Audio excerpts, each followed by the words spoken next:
Welcome back to the marriage series. This is video 3. In our last 2 videos, I walked you through how to track your cycle with your partner. And in the second part, I'm going to cover how to use that cycle to stop the same fight, different day. First, you can use the lens of this cycle to interpret your conflict. Rather than getting stuck in your old pattern of thinking, blaming, criticizing, highlighting the flaws of your spouse, see the cycle as active and churning. I was triggered by and reacted to, and they were triggered by, and then we both got lost. The old way of thinking puts you against each other. One right, one wrong.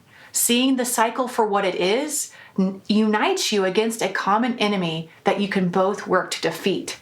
It changes you from, you have to change, to, we have to stop this cycle. Second part is the importance to understand and really know your own steps in the cycle, especially how you interpret your partner.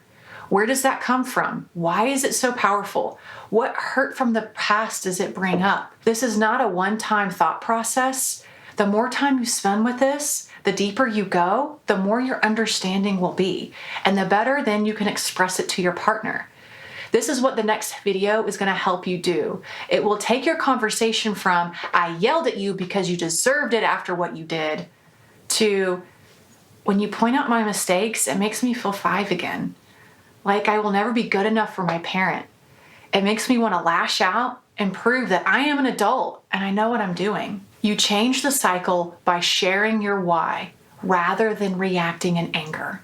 If you're finding this video helpful, please hit the thumbs up and consider sharing it with others. Thank you. Here's the third part. With your new understanding of the cycle, you gain a deeper understanding into your triggers and why they're there. You need to hold space and curiosity for your spouse's triggers. Hear where they're coming from in them. What are their hurts? Why do they react so strongly to those triggers? It will help you change the cycle by seeing them differently, rather than there being a bully that you'll never understand. They're hurting. They're struggling. They're grasping to stand on solid ground. We can turn to them easier with compassion and empathy rather than with anger and defensiveness. This only happens after you hear their why from the heart, vulnerable type of a sharing, not an angry explanation. This is why the second step is so important. It changes the cycle from, oh yeah, let me tell you, to, I see that look on your face. You're so far away. How can I help you come back? You can see and feel the difference there. Fourth, we need to catch the cycle as soon as possible and name it. Some people just call it the cycle. Some call it a poop show. Make it funny to lighten the mood when you catch it. Take a break and let your body turn off the fight or flight response. John Gottman, a leading couples researcher, found that you can measure the stress response by your heart rate and stress hormones in your blood. Once your heart rate goes above 100 beats per minute, you start to secrete stress hormones. This matters because at this point, you're no longer thinking, we are reacting. We become unable to process information clearly. We're only looking for cues of danger and ignoring signs of safety. When we're running from a bear in the woods, we don't need to know where the birds are in the trees. We're listening to how close the bear is behind us. In an argument, this turns into everything you say or everything you hear is interpreted in the worst possible way. And we cannot hear the other's hurt and pain underneath it.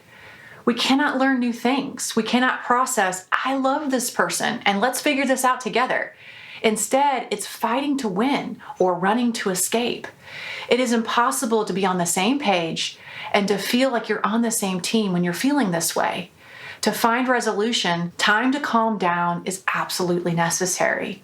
You know you're ready to talk when you're ready to be open to their experience. When you understand your vulnerable emotion and why you reacted to it by being able to say, I felt hurt and I reacted to protect myself. If you're blaming or thinking about how the other needs to change, you're not ready. The next video goes into a lot more detail about how to do this. Lastly, see each fight as an opportunity to understand your cycle better, rather than we failed again. Instead, frame it as, we can learn from this example. If you sit down together feeling calm and reflect on it, you'll be able to deepen your understanding of not only yourself, but of your partner and the cycle between you, and therefore in the future, making it easier to catch and harder to fall back into that old cycle. The key here is to allowing yourself to be vulnerable when you want to self-protect. If you want or need help with this process more than just one weekend, I also included a link for you to find a counselor who practices EFT near you. The next video is in 2 parts. First, I will help you dive into your own vulnerable emotion, how to navigate trust and vulnerability, and how to open up and trust after being hurt. The second part will cover how to stay open and curious to your partner, how to shift from only seeing their reaction to being able to see their vulnerable emotion underneath. And then finally bringing it all together to cover how to create a new connecting cycle. If the next video is already launched, you'll see it here. If not, click the circle to make sure you're subscribed to see it when it comes out next week.